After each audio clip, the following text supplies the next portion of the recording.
So one, I'll call the meeting to order. Let's rise and say the pledge, please. I pledge allegiance to the flag of the United States of America and to the republic for which it stands, one nation, under God, indivisible, with liberty and justice for all. All right. Approval of the agenda. I need a motion, please. I'll make the motion to approve the agenda. Carmel, a second. Second. Debbie. Any discussion? I just had mentioned to Sherry at the last meeting, I asked if we could get a report on the COVID funding expenses and what we spent all the money on, so if we could get that on the next agenda, kind of a breakdown, that'd be awesome. When you left, I Thank put a you. Post-it note on there, so apologies for No not getting worries, that yeah. ready. Okay. Alrighty. Those in favor of approving the agenda, say aye. Aye. Those opposed, nay. Okay, agenda is approved. All right, 4.0, approval of the consent agenda. I need a motion, please. I'll make a motion to approve the consent agenda. Scott, the second. I'll second. Johnny said that, right? Okay. All right, any discussion on the consent agenda? Just to send out a word of thanks to Kathy Schuler for what, 38 years with the district? That's pretty awesome, so, We'll let her know, thank you. yeah. All right. Those in favor of approving the consent agenda, say aye. Aye. Those opposed, nay.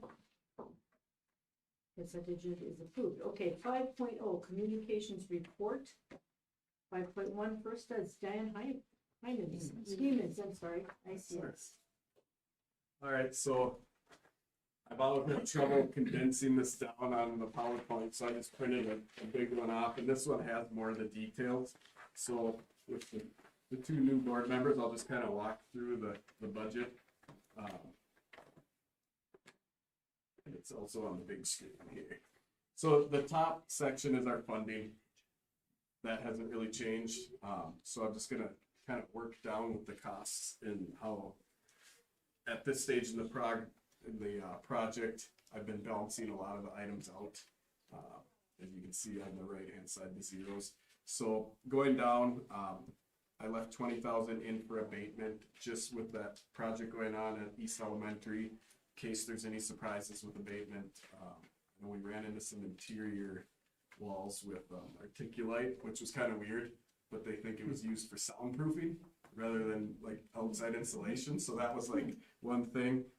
We pretty much have the building down that's going to come down, so it's just kind of a cover just in case, I don't know, they come across some pipes or something that are still in the ground. But I think IEA did a good job, testing everything.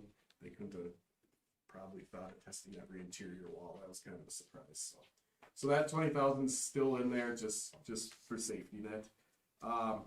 Going down through fees, service, and budgets, those top numbers are kind of just like the monthly billing amounts that are left for like the design and construction management. There's still some in for general conditions because that site is still active. So any dumpsters and stuff like that we might have in these last couple months over there. And then construction testing, obviously, when they fill in the hole and everything, Braun, that third party, will be there to inspect. We did get a state inspection, I think 2 weeks ago. So Cliff, the building official, was there. He basically gave it the all clear and said, have me back when I'm here to look at the foundation that's going in for the new wall, or the support system for that wall. So there's still a little funding left in there.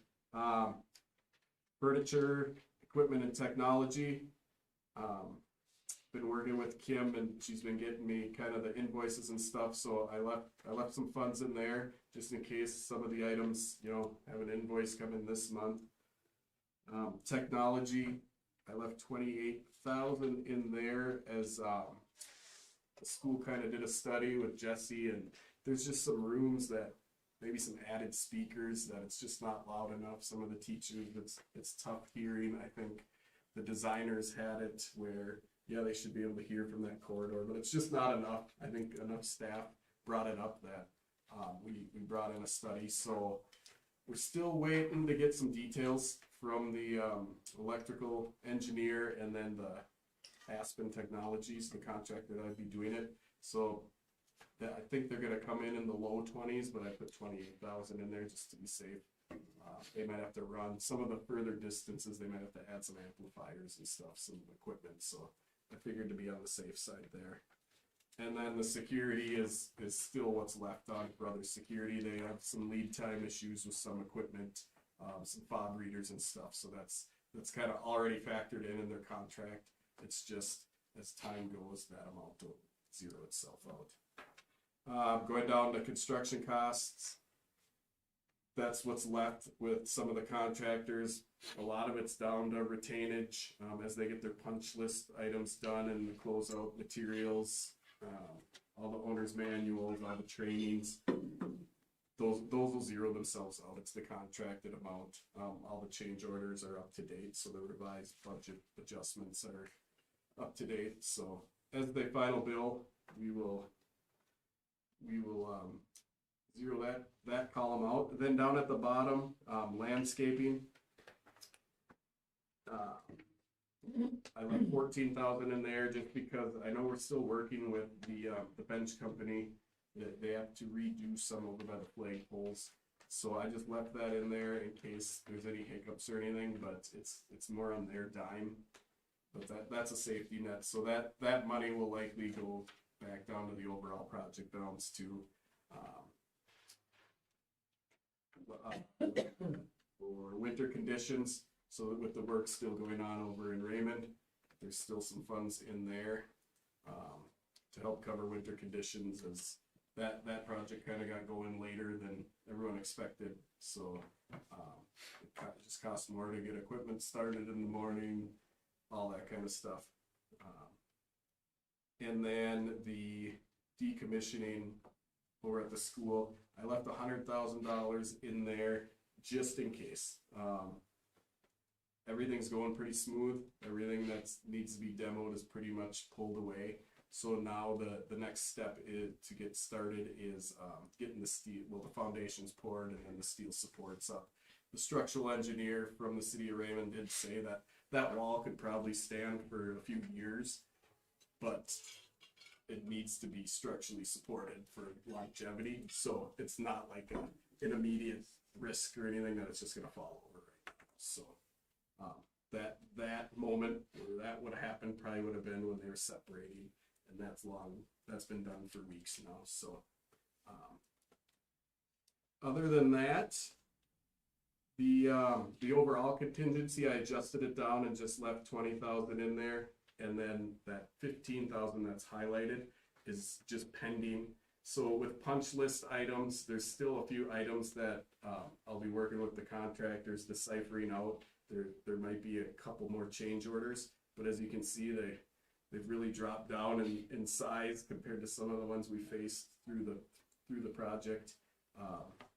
So those funds likely will be added down to the overall project balance at some point. And then we still have the 50,000 for contingency on the decommissioning of the schools. So just leaving them in there for now until we get the structure up and we're safe. So overall, the overall project balance right now is at 934,000, and included in that is the city of Raymond right now is their portion of the demolition and saving that building, which their portion is the foundation. Anything that was above and beyond demolition, more towards improving the space that's staying. So there's 172,000 that I have accounted for in our budget or the school's budget, because the contracts that we hold with the contractors are with the school. So it was that alternate bid that the city agreed to take on. So overall, our overall project balance is going to be right around 1.1 million. And like I said, with these, once we get some of these loose ends tied up and East progresses more and I can close out the punch lists here, I'll have an even better idea on some of those funds I just went over on the right side. You know, exactly, but I would forecast it being, the overall project balance being at about 1.1 million, so. Any questions? Do you have any timelines or timeframes as to when? 6 months, 9 months, So obviously some of the groundwork, are you saying over at East or or? just the whole Closing project out here? itself? Yeah. Oh, I would love to have had this closed out like 2 months ago, so I'm constantly bugging all the contractors, like, hey, where's our owner manuals? Like, we could be using them right now instead of, usually I'll get the questions or Brad. The school's been doing an awesome job, and then kind of, we made a line of command, and then if the problems are something that maintenance can't get answers to, they go to Sherry, and then Sherry calls us, and then we'll get the contractors involved, but I would say in the next, I've been pushing them, there's always the stragglers, so I would say in the next 2 months, we should have this area figured out. I mean, there's gonna be a couple open items with like BCI, cause that's the speaker, or well, no, that'll be direct. So basically, security and those speaker ads might drag out, you know, past that couple months, but I should have 95% of these figured out in 2 months. And then over at East, kind of the progress there, once we got the building separated and kind of stuff pulled away, we had a meeting with the city's engineer just to relook at everything. And he got us drawings about a week and a half ago. He kind of changed some of the supporting and stuff. So there's gonna be changes to that Raymond portion, which we're getting pricing on right now, and then we'll present it to Ardell. I spoke with him last week, and kind of, he's got some contractors that are offering insight too. So it's kind of, we gotta draw the line in the sand of what the school's doing under contract, and then get direction. So if Landwehr, the school's contractor, is gonna do the work, at least the city's contractors, or if they wanna bring any other engineers in, can kind of direct on how they want it, because they're gonna run with it after that. So the biggest question right now is the drain tile along the foundation. Wasn't originally in the plan, but the structural engineer said, well, with those tunnels under there, we don't want water getting below that. So right now we're looking at that. So that kind of held up progress a little bit, just getting the drawings ready. But I'll reach out, and I'll probably have like a schedule from Landwehr, because now they're gonna be able to start working on foundations and everything. Has anyone been over there to see? Today they're recycling the old building, and it's, Grinding. yeah, kinda cool. So, any other questions? Just so I understand too, as far as like the west building, you know, we're talking about east and all the construction and demo. West, we're just kind of waiting to go through the hoops or the steps. It's done except for the 3 items that I had in my report. There were 3 things that came back after Yeah. I thought the deed was all done. Yeah. So those 3 things that are pretty minor, yeah. And then it's theirs. And And like, by theirs, I mean the nonprofit. Sure. yep, and some of that, like, the abatement kind of jumped a little bit from the original budget, but like on West, we took a tank out, an existing tank that was there, and stuff like that, so. Sure. So the remaining balance, that's ours to spend on what we choose to spend it on, correct?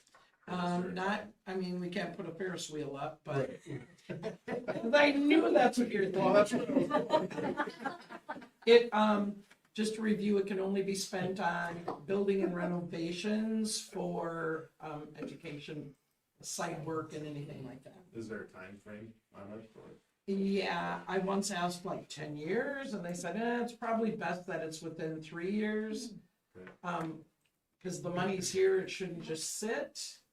So, so the sooner the better. Sure. Just so people keep track of what was going on, but enough time to let there be ideas that flow. It was kind of anything that falls under the scope of the review and comment that MD approved. So is that something then that, once we get all the dust settles and whatnot, that we'll have like maybe a planning session with the board or part of a board meeting that we can Absolutely. figure out how to do or what we wanna do or? And I said earlier, but John and Mark came because they'd asked about, so where has the board been? And so Chris came and met with these guys earlier to have the conversation that you guys have had for, just like preliminary ideas and costs. But yeah, absolutely. About what? Oh, if we're gonna do any science areas out here, Oh. trails, any athletics, or anything like that, anything we've talked about. So is there more detail in that meeting than what we've heard at board meetings or just general? overview? It was the same stuff we've heard. Oh, okay. And there's nothing changed, no prices, no. Okay, It's new to us. But I think the discussion can be safe, you figure right around 1.1 million, so. okay. All right. Any other questions for Dan? No, all right, thank you, Dan. Thanks. All right, next, Mitchell Kent. Alright, good evening, everybody. I will be pretty brief with mine tonight. Haven't had a hiring listed in my report in at least a month or so, so I throw that back up there. Right now, we do have, we opened up 5th grade, put that on, our website, put that on, we did an internal posting, external posting. That was opened up on the 9th, and I've had multiple people apply to that. So we started what would be the 23rd is when we'll take a first look at applications on that. So I'm excited that we have multiple people to look through for that one. Math curriculum, we've had a committee set up for that, and by Thursday, we're hoping to have about 4 or 5 curriculums set to look at, order, just different aspects of that. We have our teams get to see different pieces of that and things that might work, things that won't work, and then we'll move forward from that. But like I said, we're hoping to get that narrowed down to 2 or 3 main curriculums to look at here. And we have got on our committee, we've got lower, middle, upper elementary, title, sped. We've got all areas covered, and then we actually had Jackie Headkey at the middle school also volunteered to help with that. So I think her expertise will be useful to our committee for that as well. So I'm looking forward to getting that going. Also, just I know Judd has done a lot of this. I just threw in there with the not the calendar. He's done a lot of work with the calendar for next year as well. But for just the elementary school schedule for the 23-24 school year, we got started with that. One of the first pieces is getting lunch scheduled in, and then we kind of build out around that. That's something that we have to have. So I met with Rachel Ginningsman and Julie Woolman last week. We got that set up, and we got a few other things in place just for how we want everything to look. And then just looking at staff placements and how that will look for next year as well. We had jump rope for Hart last Friday. And that was, I feel like, kind of one of our bigger events that we've had here for the elementary, and it was just nice to see. We had a lot of parents, grandparents show up for the entire thing, but the afternoon was their K1-2, so there was even more for that. So it was great to see the bleachers full in the gym for that. Want to thank Trent and Shay. They did a fantastic job getting that all lined up and set up. I believe we had 20 different stations. It was just spaced out really nice in the gym. There was a lot going on in there, kind of a sensory overload, but I mean, it was great. Kids were having fun.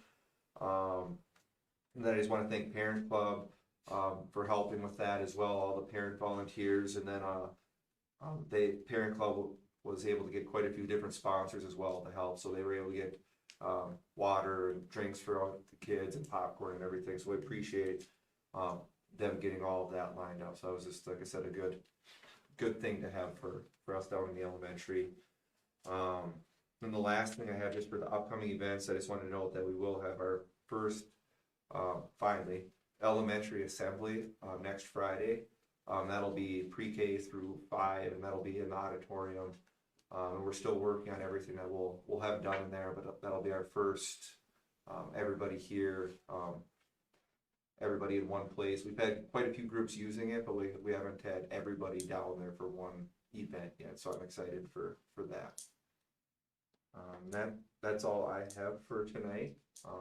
Any questions on any of those items? Yeah. Can I just ask a question on like the math curriculum part? Yeah. Is that, so you talked about reviewing or redoing the curriculum, is that something you have to do every so often, or you're choosing to do, or? Yeah, like the contract is out, Oh, okay, for this current curriculum, and they have, so we're, right now for the elementary, we have Envision 2.0. Okay. And since we've got that, I can't remember if it's six years ago, sorry, I'm looking at Judd. That was near my first Okay, year, so 17. 6 years, and that's pretty standard around, or should be standard anyway, for six or so years for a curriculum.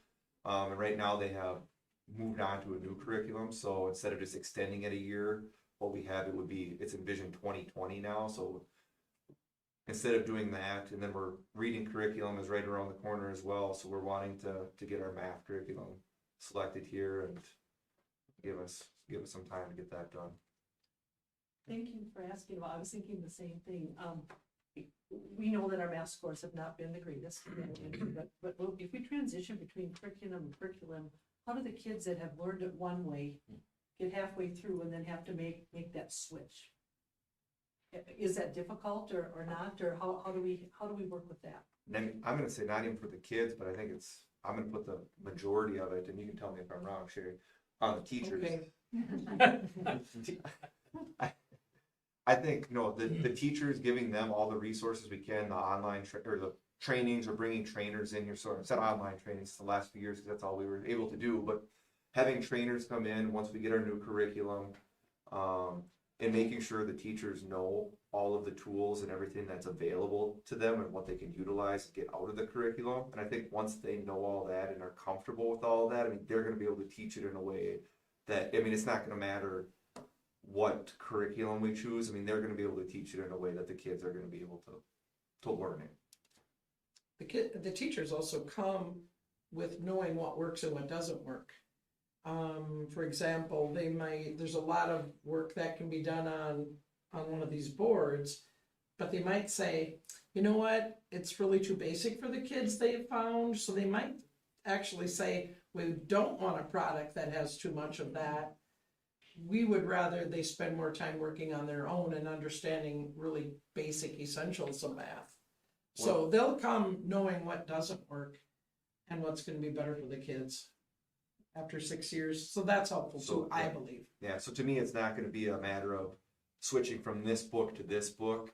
I mean, all of the concepts and things are all gonna be the same, I mean, 5th grade, they're still gonna be doing fractions, they're still gonna be working on, the geometry pieces. It's just gonna be to them, I really don't think the kids are gonna notice a huge, in the presentation they might, on the board, it's gonna look different, it'll be a different setup, but I mean, it's not gonna be, from 4th grade to 5th grade or 1st grade to 2nd grade, they're not gonna be lost. Is there ever a parent component to some of these curriculums? And the only reason I ask is on some e-learning days, I was trying to help my grandkids with math. They're like, no, Grandma, we can't show it like that. Well, this is how I learned how to do math, and this because they got it wrong and whatnot. But it was marked wrong because they couldn't show it the way that the methodology was supposed to be laid out.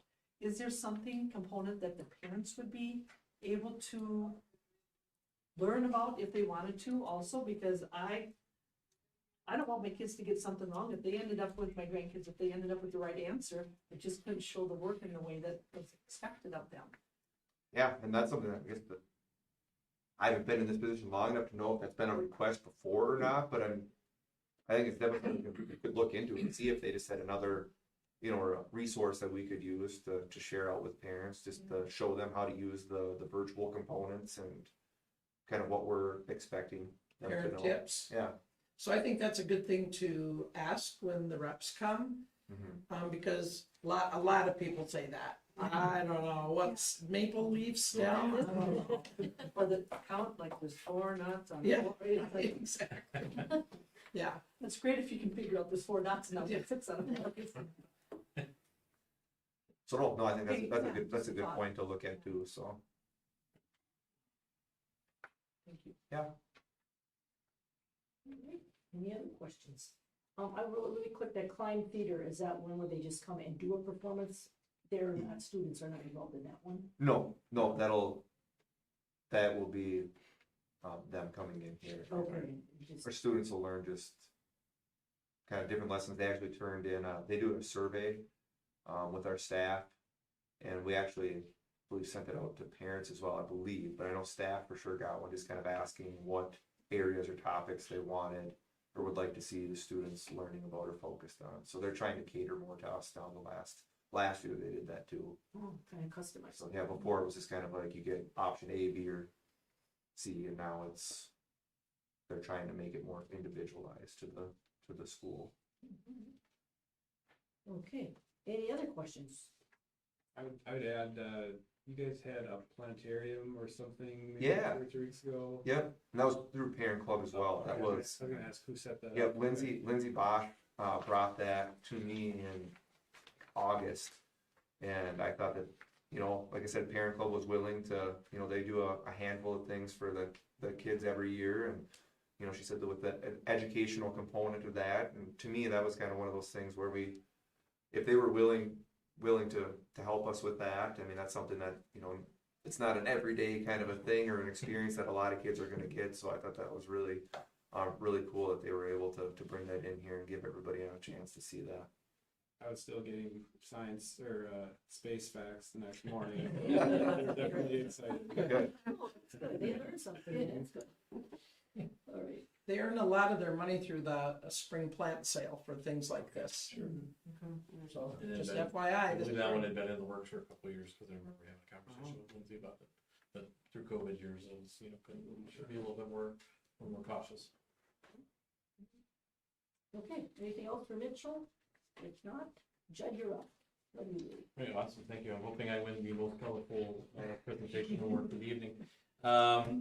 Really light on presentation, but really good in information, I feel.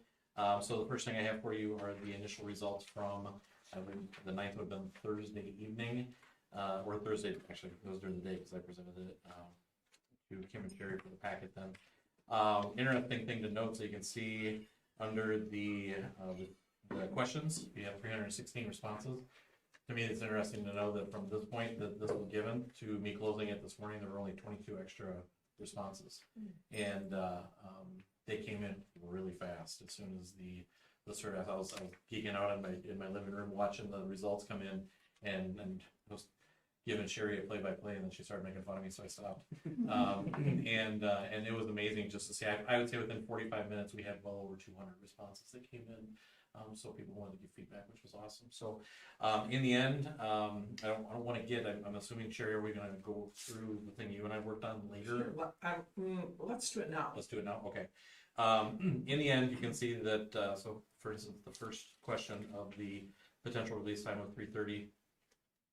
The trend on both of those answers only changed by 0.2%.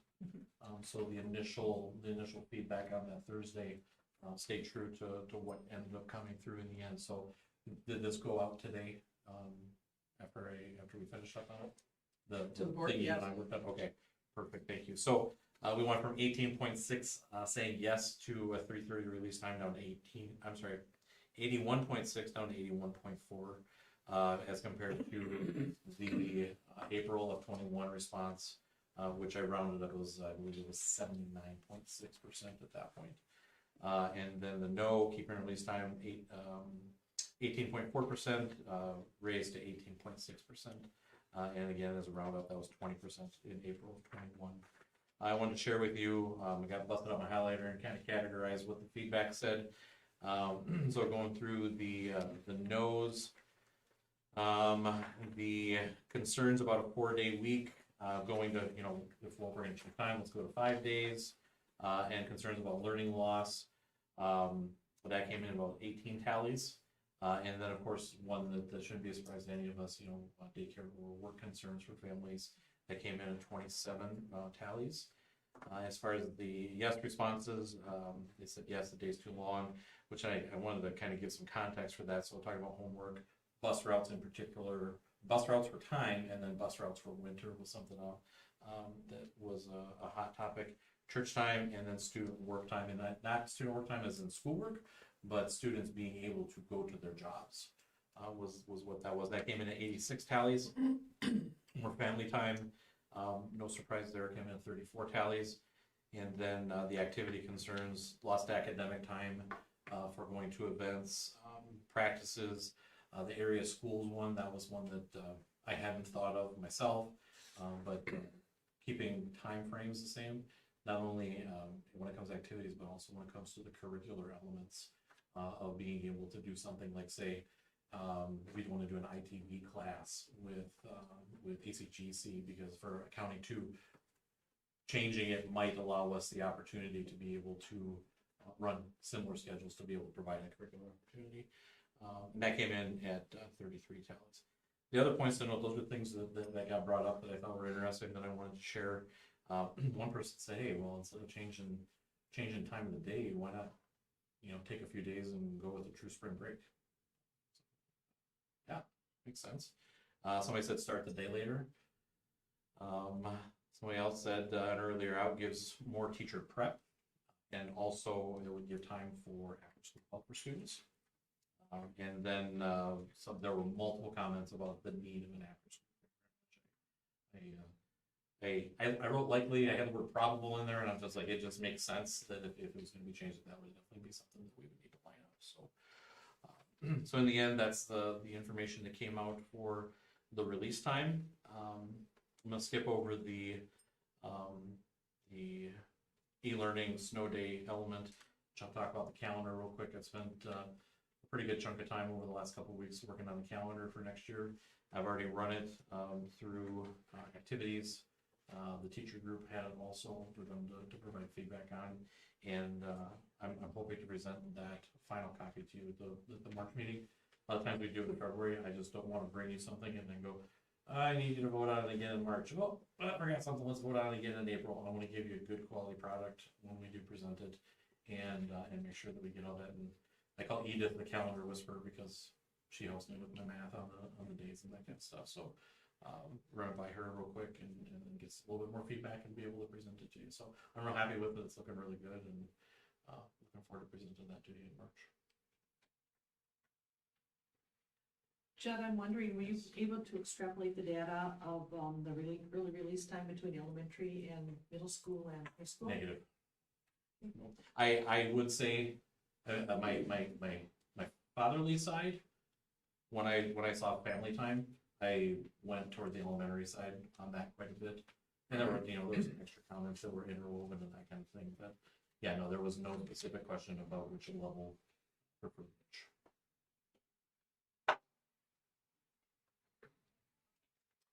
Do you want to jump into the school time then? So I counted the results on the questions about e-learning, snow days, or the hybrid. And 79 people said they'd rather have snow days. Because a lot of them just said, my kids learn better in school, period.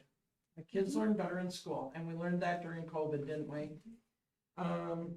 Parents working, single parents, daycare issues, getting home late in the evening when they're not home, when parents aren't home, and then having to help 2 or 3 kids with e-learning was a struggle. And so I just put a few of the comments in. Some people didn't have comments, but use the Mondays we already have for makeup days. These were just some of the repeated comments.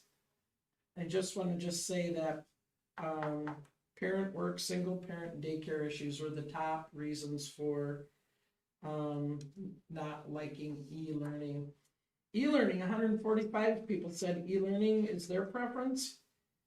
Parents don't want their preset schedules, like for appointments, right? We've always said, please parents do your appointments on Mondays. And now we're saying, well, if we do snow days, we're gonna interrupt those. They did say repeatedly, there needs to be higher expectations for the e-learning work, such as Zoom. And that is where they said, this is where, if we're gonna do e-learning, we gotta go back to the COVID days where teachers were available. And I can't remember if anybody said the number of hours, but like they were during COVID, doing Zooms all day.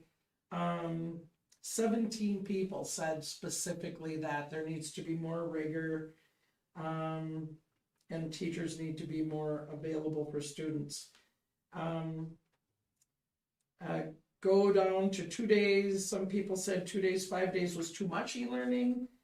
Then somebody said we need more than 5 days. So e-learning allows teachers to continue the lessons that was a great idea, because it does say in our teacher master agreement that e-learning should not be new learning, it should be enforcement of what they're learning now, or enrichment, sorry. And another person, one of them that just came in, just said we can make up the days immediately. There right now is the day we're gone, so if we're learning about adding fractions, then we're making that up right now. So 89 people said they prefer hybrid. And some of their comments for those people that prefer hybrid were, this is a nice compromise, this has worked out well, and it all balances out. Because really, that's what we have done this year. 5 of our legislative days for e-learning, and what do we have, 3 for the snow days. Will that legislation roll over? Yes, It will. it will. Now, we don't have to do 5, we could do 3. It was all over the board with hybrid. How about 2 hybrid? How about 3 snow days? How about 3 and 3? There was someone else that's, here on the next page is where those ancillary comments are. Like, kids be kids and have no makeup. 22 people said, like when we were little. Yeah, the romanticized notion Yeah. of snow days still is very strong. Yeah. Somebody said, and I put this one in here because I thought it was interesting, snow days for K through 5 and e-learning for 6 through 12. I'm not sure how that would work with the teacher master agreement. E-learning pushes teacher work onto the parents. Build in snow days that don't have to be made up because we're way over 13, I think it's 1,350 hours, the minimum for the state. And I'm not about doing minimums ever in my life, but I think it's 1,020. So, there were 4 people who in some way, shape, or form said, but this winter is just excessive. So, I mean, next year maybe we'll have 2 days, who knows, but I didn't know what they meant by snowboards, but a few people talked about snowboards. I'm going, teachers don't get a full day of education on snowboards? Does that mean they're going to Powder Ridge? Choice words. But some teachers must call them snowboards. There was also the idea, and this is something Mitch and Judd and I can work on, and through negotiations is working on what are the expectations for e-learning days, even if we do 3 or whatever. But to make it more equitable, because apparently like maybe 2nd graders only have this much work in the day and 5th graders have 3 or 4 hours. I'm just making those grade levels up, but a fair amount of people say kids are home anyway, so e-learning, at least they're doing something with school, even if it is only 45 minutes. Here's one, e-learning's hard for special ed and kids that can't pay attention. There were people who said I enjoy doing that with my kids, just a handful of those. If we can know what the snow days are in advance, put them on the calendar so we can plan around the possibility of a snow day. And one that just came in today, why are we so quick to close and teach students not to even try? That one would be like if we started and then closed school at 1 o'clock, why are we closing so early? So, and just so I can answer that, it's because I don't want a busload of kids in the ditch somewhere. So that's my answer. So, So another reason I wanted to hold off on the calendar was to receive the direction from all of you on what, if there would need to be something built in that I can add that in. If you were to do something with snow days to answer the questions of a lot of these parents, if you were to do something like 3 and 3, we'd want to put those snow days in now so that it doesn't, parents know when that calendar comes out. Yeah. These will be 3 snow days. There was somewhere else, and I didn't get all the comments, but somebody else said maybe we should have even a snow day in December, something in early January, and then maybe in February, because there could be heavy snow in the earlier part of the year, something like that. So we need your insight from what you guys all hear in the community, and we would certainly be able to put those on the calendar that we bring to you in March. So there's a discussion, there's a coming up on as a motion if you want to. Do you have more, anything else for your report? Nope. Okay, all right, well, we'll save that, discussion for that motion then. Yes, on the calendar. Okay, any other questions for Judd? No, all right, thank you, Judd. Do you have any more now, Sherry? I have just a couple things. Okay. Does anybody have any question on Jim's report? I can run and get him. He was gonna be out here, like, he's supervising tonight. I can run and find him if you have any questions on that. Very, very comprehensive, awesome report. You Oh, want me I to run did and have a get him? question. Number 2, what was the disqualified because of crowd participation? Did somebody not behaving themselves? No. There Okay. is a place in the play where an actor said, "So what do y'all think?" It's written into the play, and some people in the audience clapped. We don't know who they were, but there's not supposed to be Oh. any audience participation. So when a character in the play said to somebody else in the play, so I don't know what the line was, so what do you think, or, Yeah. Did you What like was, do you Dennis? believe in fairies?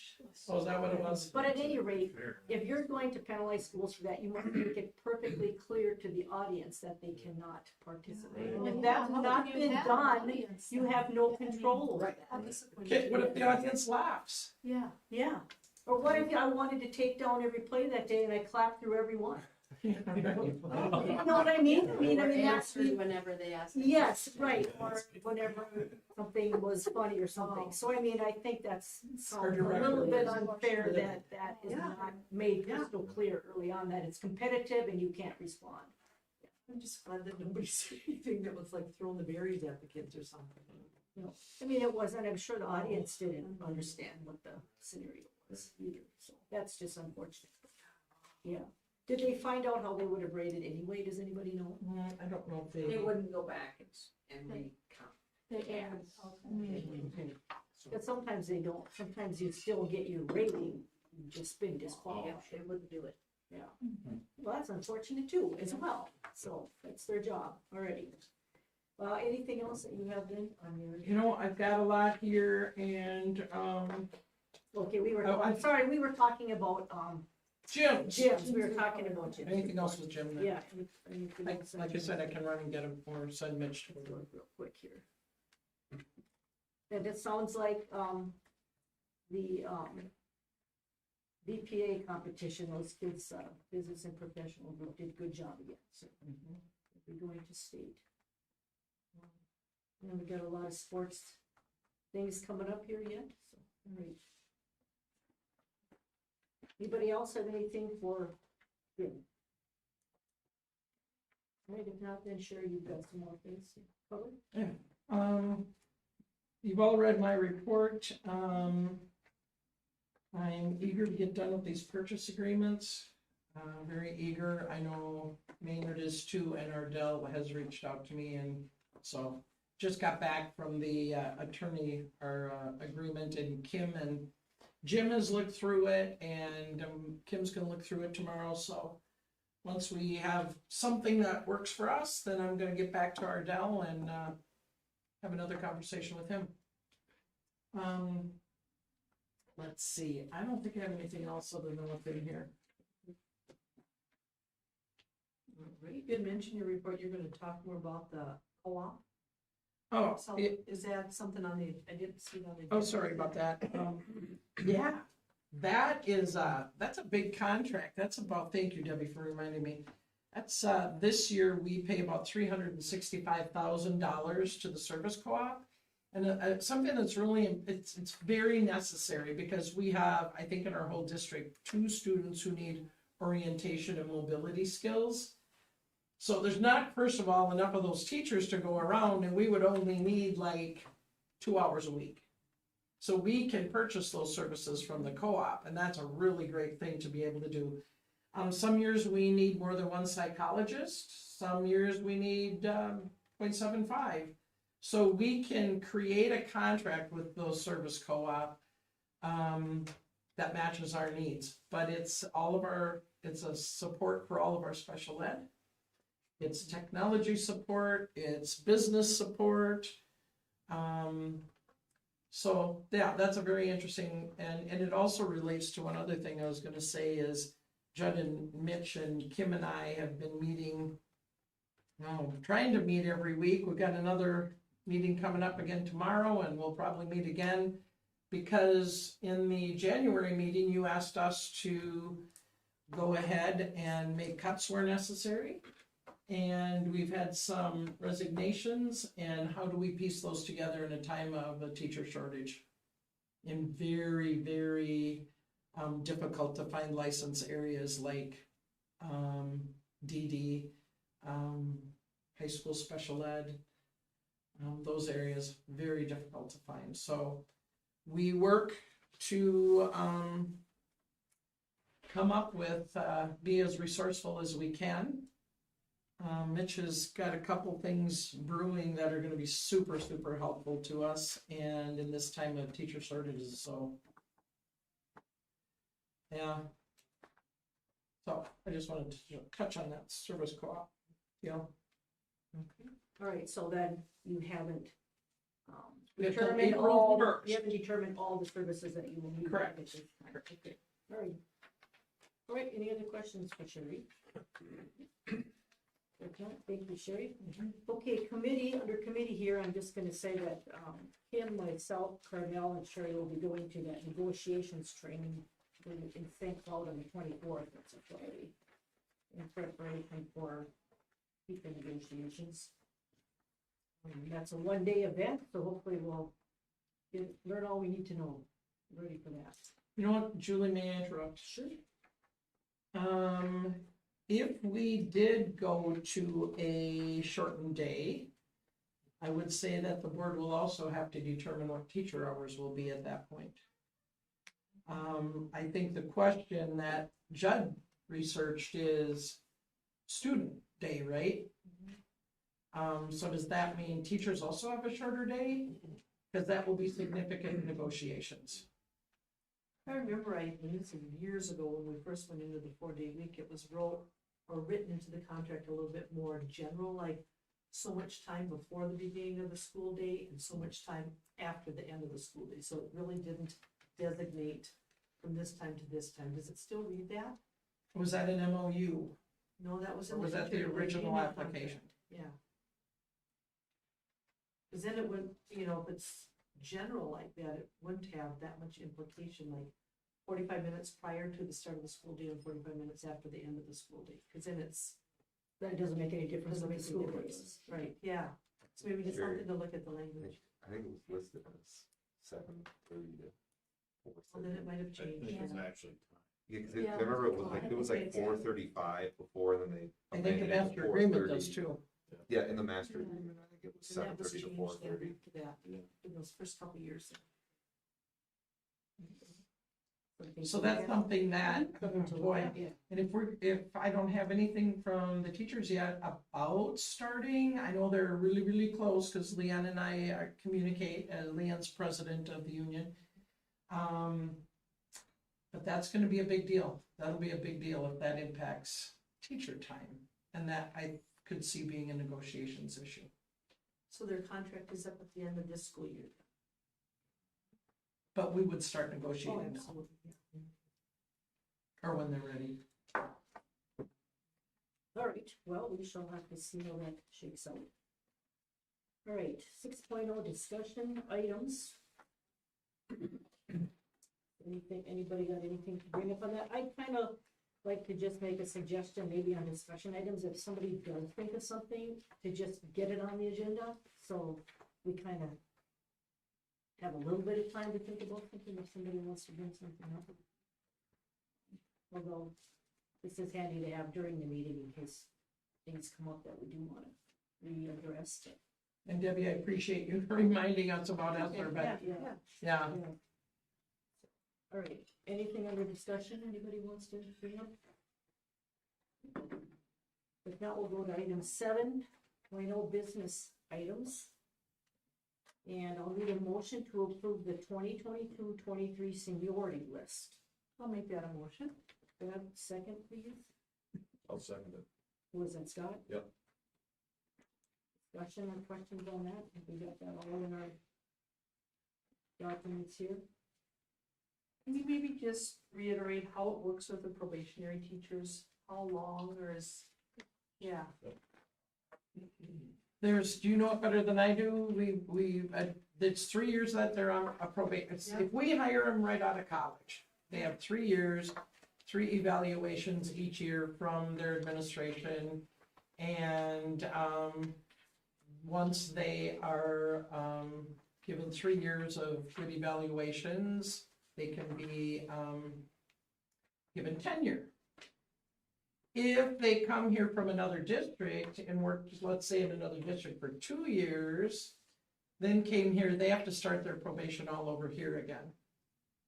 And have to go through 3 years of 3 evaluations each year. So once you've done your 3 years though, then you could teach someplace for 1 year and you're not starting over, is that correct? At the end of that, if you were tenured here and then you went to RCW, Right. at the end of that year, you're either tenured or they would not re-sign your Oh, contract. okay. So you have another 1 year. Okay. Okay. Well, I was noticing the start dates and then the expiration dates, and it was sometimes 3 years and 7 years and 5 years, so this is great, thank you. Yeah, and I'm not sure if covered, even if you taught for 15 years, you still have that 1 year then. Yeah, okay, okay. Right. Right, any other questions on that, you know? If not, those in favor of approving the seniority list, say aye. Aye. Those opposed, nay. Motion carries. 7.2, I need a motion concerning the e-learning or snow days or some combination thereof for the calendar. Who's got a motion for that? I'll make a motion for that. Second? I'll second. Carmel, okay, now we can have some discussion about this. Say your motion again, What- please, Julie. You want the Motion in, well, I guess I don't know what the motion would be because we still have to have a discussion about this. Why don't you propose Yeah, something and then I'll we can discuss propose, it? in your I'll motion, yeah. propose, yes, I'll make a motion, I'll propose, just say combination, scenario for e-learning and snow days. And then you still want to second that, Carmel? Like how many, So like 3 and 3? 3 and 2, or? What do we got? We normally do 6 days or we do We have- 5 Currently, we can do 5 e-learning max? max. Okay, and the number of snow days is up to us, right? Yeah. Those are direct makeup times. Okay, so I will say, let's do, a combination of e-learning and snow days. We'll do 2 e-learning and 3 snow days. Now we can discuss how we want that to shake out. For clarification, would you like those snow days built into the calendar? Yes, and build the snow days into the calendar. Thank you. Was it 2 and 3? 2 and 3, 2 e-learning and 3 snow days. And just so I understand too, like, we're only talking about the calendar part, right? Like, a lot of the comments, the parent comments were about, like, on those e-learning days, what those might look like, Yeah, right. but that would be more of a, That we Yes. work with. Yeah. We'll work with those details now that we have this information. So this says what goes on the calendar and how many we're gonna have. gotcha. And there is language already in the teacher master agreement that talks about the expectations for e-learning. And those are up to negotiations too. We talked about those last year, or a couple of years ago, actually, to clean them up. So we could still use 5 e-learning days, or we could still only use 2 with this motion? If you make a motion to do 2, it's, this is where a little local control comes into play. Right. You can do less. You can always do 5, but you I can do just less. threw that out there as, you know, that's one for discussion. You know, the 3 snow days too, I mean, yes, maybe having one in December helps, but that doesn't help us anymore when we're in January and we needed 4. Yeah, you know, I mean, so maybe we still kind of put them at the end of the winter. And then if you have an early day, well, you just aren't making it up till later. I don't know, because, you know, if you put them in December, they don't use any, and now you're short one later on. Now we don't have that one scheduled. I'm just throwing that out there. So It's what- a crapshoot every year. Yeah, right, Yeah. right. So what do other schools use for e-learning days? But you mean, what do they use? Do they use their 5 max, or do they only use? Most 3? do 5 days. I think RCW did a couple or 3, because I remember texting Doug and going, how many do you have anyway? Because they were still doing e-learning when we were done, and he said, we plucked a couple of snow days in the middle. I don't know why they did that, but. And for some context, if I remember correctly, the winter of 19, I believe, was when e-learning really kind of blew up for us. But it was tons of early outs, snow days. I mean, it was ridiculous. I'm like, "Ooh, what's going on?" But early outs are different. Correct, Yes, correct. correct. But there was so much missed time, and I remember the conversation, especially going into MCA testing in March, when we're looking at snowfall in March. I mean, that's crunch time for the elementary teachers to make sure that they're getting the content covered. And if I remember correctly, there was some e-learning that was talked about. I believe the state even came out and said e-learning is appropriate. And if I remember correctly, there was even some days that were forgiven by the board based on previous years' action. So the e-learning thing is it's not a symptom. It's not a result of COVID or anything like that.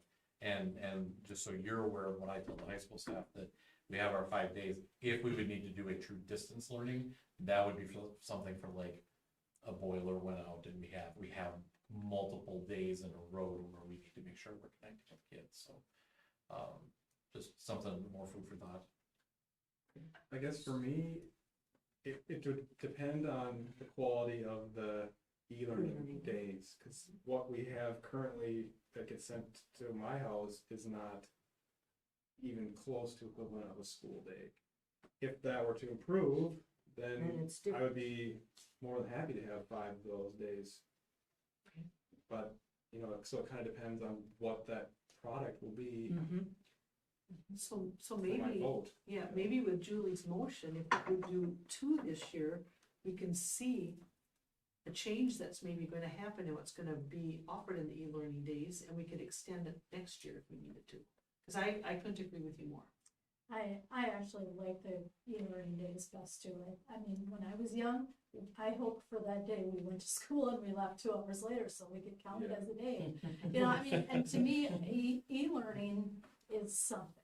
It's so, and now I wouldn't be opposed to the very first day being a snow day. And then we're doing 5 days, the next 5 would be e-learning. That way, I don't know, you get your snow day out of your system, you go play in the snow, whatever. I don't know, but I'm all for if we have e-learning days we can use. I would. Because don't you think we'd be better off to have them in our back pocket instead of not having that option? Just because we say we have 5 doesn't mean we have to use 5, correct? Right. Right. And I just think it's a nice option for not extending the school year into June 10th or Yeah. 15th or whatever. I don't think anyone would. Right, right. Because you're not learning nothing then. Yeah. Right. Because the kids have checked out.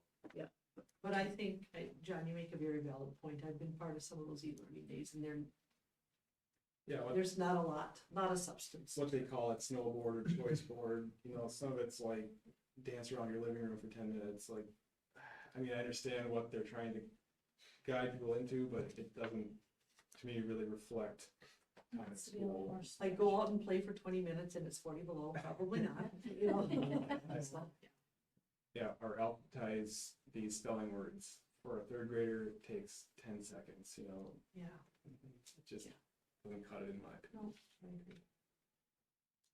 So do we have to designate that we will use e-learning days, or is that at our discretion as the year goes along? Because the state says you can have 5 or whatever they say you can have. Do we have to stay on the calendar that we are going to use them, or do we not need to decide that? I think parents wanna know what the plan is. Yeah. I think that's the bottom line. If you're only gonna use 2, then we're probably gonna have more snow days, and we would have to build some snow days into the calendar. We'd probably build in 5. Especially if you're only gonna use 2 e-learning days. Well, I don't know, I'm just throwing that number. No, I know. I just don't know what the Right. combination is, but, yeah, I can see where you're going. And do the teachers prefer the e-learning days versus makeup days? I don't know. It might Yeah. depend on what the expectation is for the e-learning day. Yeah. But I would like to see us not have as many e-learning days and put something really whiz bang together and then move and include more. If it's got substance to it. Because we do have Mondays off, so we do have days to make up school without extending the school year, Correct. which is a luxury of the 4-day week. That was a selling point, I think. Yeah, Yeah. yeah. It's like- You don't have to be going to school in the middle of June because we've got places to make. And if we do end up shortening the day, the 5 days a week aren't gonna be as taxing on the kids either as they are with that extra length of time, so. If we have to have a snow day on Monday. So I say you need to add an extra week, extra day to the week. Full 5 Yeah. week, that's- It's just a regular 5-day week Yeah. because we're probably out the same time everybody else gets Yeah. out, so. So your motion was for 2 and 3, right? And whether, yeah, we'd have to decide, I guess, would you do the 3 e-learning days first and the last 2 are the makeup days? I don't know, if those come later in the year, the snow makeup days, if they're later in the calendar. I would leave that up to the discretion of administration to figure that out. Okay. Did you add the stipulation of adding rigor to was that added to the motion, that there's a stipulation of more rigor? That would change my vote, I guess, or change what, another motion. You know, if Yeah. there's gonna be more rigor to it, then I would say go for all 5. But if it's gonna be like this, there's not as much value, in my opinion. I had a conversation with the staff member today about e-learning and what it looks like. This individual has 3 children in the district, and varies from, the same thing could go from 1 hour to 4 hours to the whole day, depending on the child's excitement about what the learning is. And I think that's something that's important, because not all, the child who maybe will work for an hour and a half in school might excel. And then the one who maybe struggles a little bit more might have the difficulty with, you name whatever the issue may be. It could be attention, it could be just not being enthusiastic about doing work on a snow day. That's something that I think is, an hour's work is an hour's work. Do we just, does it come from Mr. Kent and myself and say, now the expectation is that you're gonna provide 20 to 30 minutes of quality enrichment or our word that I can't think of. Reinforcement. Thank you, reinforcement, per core content. And for me, if you don't mind me jumping in too, I just from the elementary side of things, and I'm sure this is more middle school and high school as well, but something for me is hard is just that it varies from student to student, family to family about what is intensive, because for one family, they might have a combination of mom, dad, grandma, grandpa there all day. They might be a little bit higher or more gifted academically, and for their rigor, it might just be like you said, that boom, they're done in 15 minutes and they're ready for the Price is Right at 10 o'clock. Where another family, might have a single parent household, mom or dad's working all day, 5th grade, 4th graders taking care of their 2 or 3 other siblings, and what took one student 30 minutes to knock out is something that they're not even gonna be able to, handle in a day. So that part of it's hard for me, because it's not a one size fits all kind of a thing either. And I think your point exactly is why we shouldn't have as many as we have, 5, because of that last example. And in the snow days, I mean, I hear the kids, I wish we could go to school, I wish we could go to school, because we know they do learn best here. But if we've got that single family or our parents are working, those 5 e-learning days are gonna be very difficult for that. If we have 2, it might not be as difficult, because it's only 2. Unless, like John said, we amp it up. If I'm a second grade teacher and I've got 18 kids in my class, I can't spend, it's physically impossible to spend 18 hours with each one for, each subject. But I think Mitch and Judge should survey their colleagues in other schools to find out what the best practices are. And then at least for the kids that are older, maybe a first grader couldn't do it or a second grader, but a first grader can meet with the teacher. And let's just review double-digit multiplication. Let's just do this together. Like the people said, during COVID on Zoom, when teachers were available all day long. It doesn't help if it's 7 o'clock at night, but Or if they could record a lesson, like how they were doing some of that during the COVID distance learning too, at least, or you have a teacher that has a Zoom with the kids that are available and it's recorded for those later. I don't know how it all shakes out, but right now for my elementary kids, they don't have any teacher interaction at all on those days. Or if there's a time that is set, like the teacher will be on from 9 o'clock to noon. And that's, They do and for me, that. my recommendation to all the elementary staff is that they have at least 2 separate 1-hour blocks at different points in the day that they're available to their students. No, I was meaning not being available, but actually teaching a curriculum. And then recording it so that if you don't jump on at that time that they're teaching it, then the kids can get on a little bit later to watch and see what was already taught. There could be some prep issue, not talking contractually, but like to record a lesson, they might. But they would have it done for the day anyway, right? It wouldn't be reported. It would be like if it was say a recorded lesson. But they have their or work 2. plans, and they would go in like on a Wednesday and then teach that class, and then just record it as. If there was enough of a warning to say, hey, make sure you got your stuff with you, take it home with you the night before. If it's a snow day, like a classic snow day, like, oh, I woke up and we got 7 inches, that might complicate things a little bit. Well, also at the high school level, I mean, you don't know when you are having a snow day or what you would be teaching that day if it was a normal day that you were at school. You would have to be something extra that you're filling in that day with, if you're gonna have it all pre-recorded. I also always use the example of the sinking of the Lusitania, something that maybe we don't ever get to, but a 30-minute YouTube video on this would be a great thing for a kid to sit and watch, because it's not new material. It has to do with the start of World War I. And I just don't want to spend that time when I'm with you just to show a YouTube video, but it'd sure be a good thing if you were just home by yourself. Yeah, so it would have to be some pre-planned item that could be fit in. That would always work Yes. that in would my always work. US history Right. semester. Did you mention that the expectation is that it's not a new lesson, it's just Correct. enrichment? Correct. So, I mean, that would be, That would make A it little inequitable easier. for the kids who don't have a computer at home. That's why it's got to be either enrichment or reinforcement. So if I've already taught the cause of World War I, now it's reinforcement and, tell me something about it. Would that constitute a little more depth? Are these things that would constitute more depth for you guys? How does it Teachers work? being Yeah, on? how does it work then, like if, like you just mentioned, kids don't have the internet, or they forget their sign on, do they get dinged for not No. having stuff done, or? There's a term that came into education called hold harmless, Yeah. when it's beyond the kids' ability to get something done.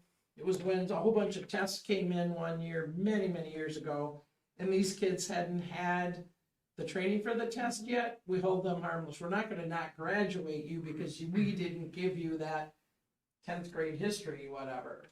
So we hold them harmless. We hold them harmless and dig out those hotspots that we used during COVID. Here's your hotspot. Well, I'm also looking at the results of the survey, the majority want to keep the e-learning days as is what I'm reading that out, or similar, so. And I just wonder if having more e-learning days allows us to keep our kids safer, because that's kind of what it's about too. I mean, if the roads are marginal and there's a storm coming and we've used all our e-learning days and we're done with our snow days and yeah, we don't have anything left, we're gonna have to add more days to the end. Let's try and have school. I mean, maybe that's not even a conversation you have, but if you had an opportunity to have an e-learning day instead, I think that's a better option, because it is about the safety. What is the number of people that don't have access to internet? I mean, percentage wise, is it a high number or is it just a handful? The last time, I don't know the exact number, but I was gonna say that we had about, several hotspots that were available to families, and I always had 3 extra ones sitting on my desk that weren't, going out. It's kind of difficult to know with snow days, I guess, too, you know, you have to send it home beforehand, but.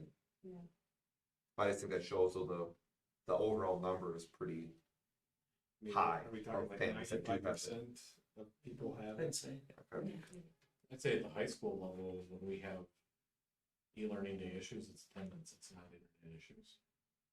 And when we do have, the letters about attendance, nobody's responded back in my 2 years now at the high school, we're having internet issues, and that's what's causing the issue. Not really an answer, but it's trending towards an answer. I did hear your point about like, most of the people that provided feedback wanted to keep e-learning, because I think from a parent perspective, if you're looking at, we don't want to make them more snow days and it's just convenient. I agree, they're great, but when you look at like, so my oldest is in 5th grade and they've had to get talking, their class has got talked to from the teacher that even the quality of the e-learning assignments aren't very good, which is, like you see them, I mean, they're not hard. So I feel like the kids who are academically doing well really aren't getting anything out of it, but or very little. They're participating, they're doing some for the day, but they're not gaining anything. And the kids that maybe are struggling a little more probably aren't getting anything out of it either. If they're starting to cut corners or, do half assignments. I mean, so then it makes me think, so you have 5 days throughout the school year that nobody's really, they're not really gaining anything academically. That part I kind of struggle with, but I also see, because it is a convenience thing. I mean, I just think it's hard to do e-learning at specific times. Just pick a day during the school year and have something that day that's relevant.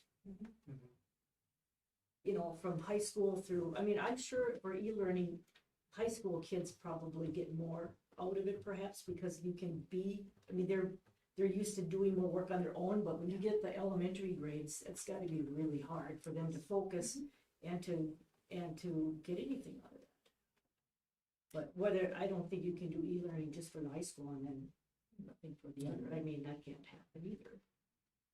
So I don't have enough experience with e-learning to probably be speaking about whether we should use it or not, but I would still think it would be very difficult to make it really meaningful just on any random day during the year when who knows when you're gonna be closed. But I'm not a teacher. I like the enhancement piece, if we can enhance things that we've already learned, I think that's fair and equitable to the kids. I just think looking at our testing scores and stuff, I think the more we can have the kids in the building is gonna make a bigger difference. And if we hear about the educational value and impact, then I like Julie's motion about the 2 days. I think the more we can get them in school, the better it will be, and we've got built-in snow days with our 4-day leave. With our Mondays. Yeah, yep. And if we can give parents at least 3 of those days on a heads up that we could be in school this day, then they can work around that. what if we did a half and half? What if we did like 3 and 3? Just so it's even. Yeah. Not Not that giving one more, weight. It's easy to remember. Yeah. That's a big Right. one. 3 and Right. 3 is easy to Yeah. remember. Yeah. Okay with that. And And then still we try to can, bolster the quality of the e-learning. right, and see if the e-learning can get to a point where we're more comfortable with more of those, I guess. I'd Well, and probably I- support that versus the first motion, but we gotta vote on the first motion first, I guess. Yes. Or not vote on it, whatever, vote it down or whatever.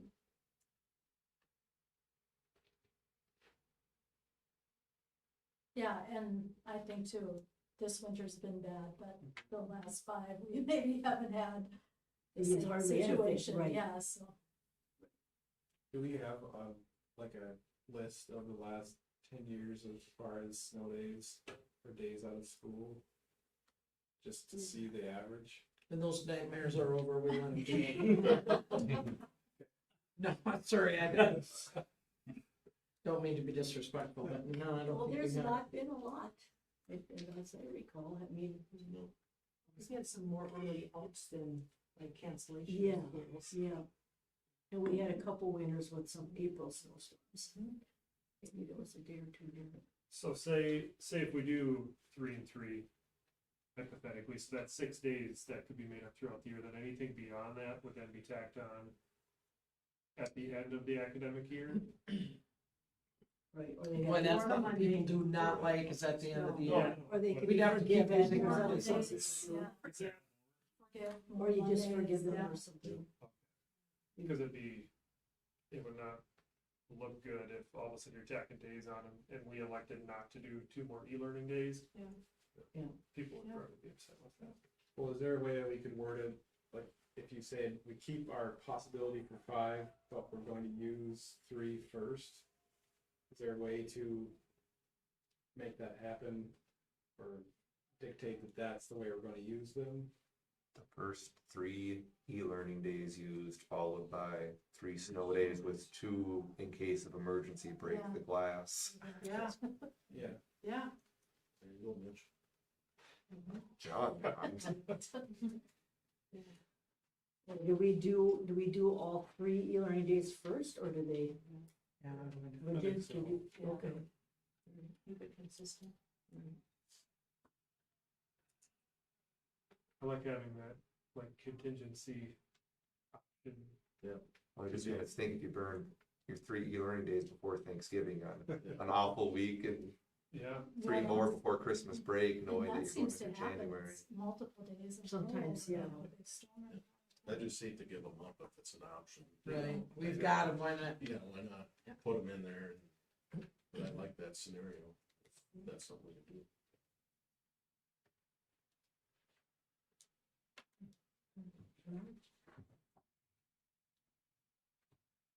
and then as far as the snow days, like as part of this motion, like I like the idea that somebody had in here too, of like kind of penciling in when those snow days would be Yeah, right. earlier on. Right. And that doesn't have to be part of this motion, right? No, but we'll do that, we'll put So we'll put 3 it in the snow calendar. days onto the calendar we bring back to I'd, you. I'd space them out, so. 3 Mondays, If there was a yes. 5-day week, then I would block that it sound right okay? in. Yeah. Yeah. So it could be a potential 5-day week. Make sure there was a couple Mondays and then throw one in. I like that idea. And the way the calendar's looking right now, spring is very much appropriate to slide through Mondays.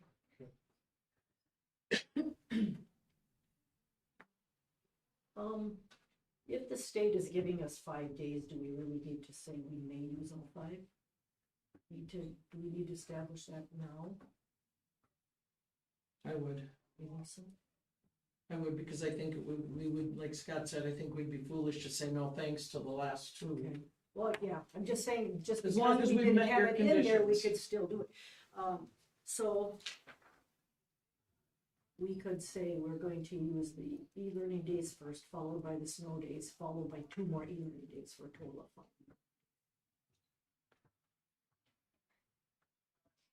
Well, And we that does kind of hit both what the majority would like and those that would like the hybrid. Good, yeah. Okay, well, we can vote on this one and vote it down and make a motion again, or I can adjust this motion, Amended? amend it, amend the motion. Okay. Why don't I do this? I will amend this motion. I'll make a motion to go with 3 e-learning days with rigor. with rigor, followed by 3 snow days, which will be put on the calendar, with an option for the remaining 2 e-learning days after that. All right. Do I have a second on that then? I'll second Do I have a second that then? Okay. So those in favor of the 3 e-learning days, followed by the 3 snow days, followed by 2 possible e-learning days. Those in favor say aye. Aye. Those opposed, nay. Nay.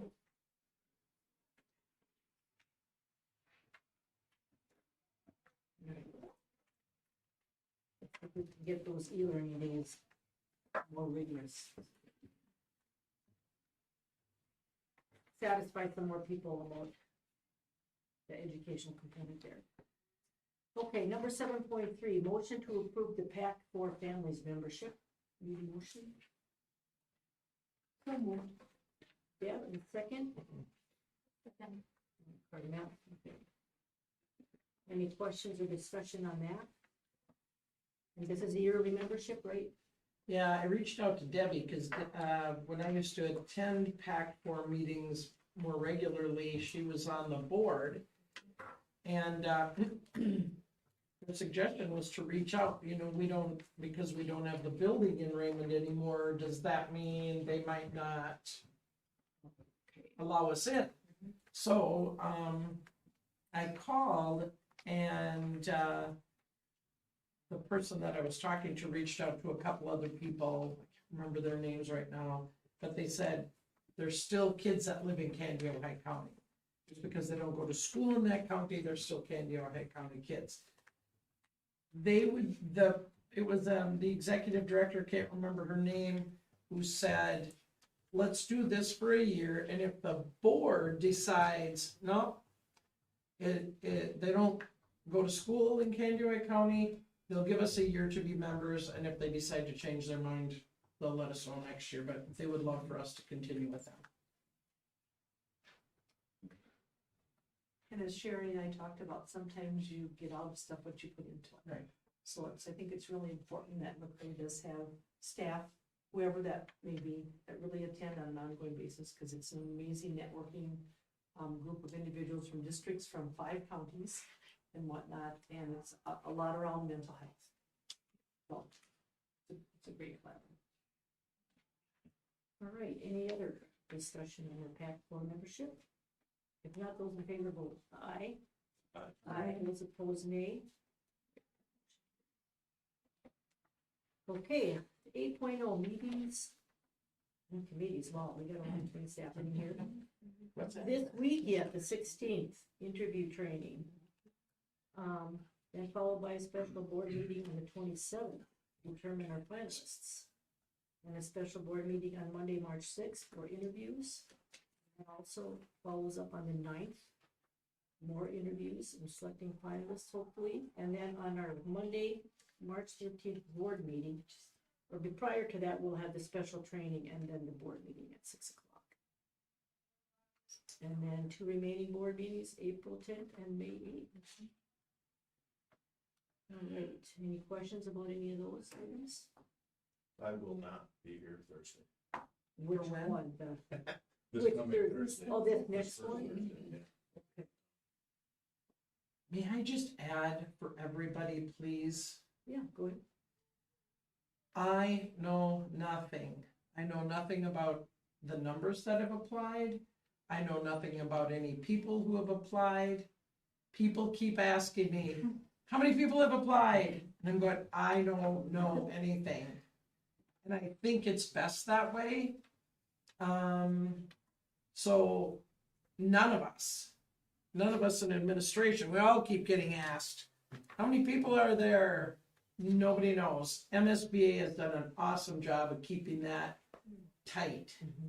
And I just want to go on record just to say that I think it's for the best. And when you find out first, because this is your hire, you are the first people to know. And I think we will also on Thursday be finding out the results of the survey. The questionnaires, Oh, stuff sure. that they had Yeah, out, yeah, okay. that'll be brought in too. next Thursday, so, okay. All right. Other than that, okay, I needed a motion to adjourn. So moved. Carmel, and a second. I'll second it. Who said that? Scott? Scott. All right, Scott. All right, those in favor say aye. Aye. Aye.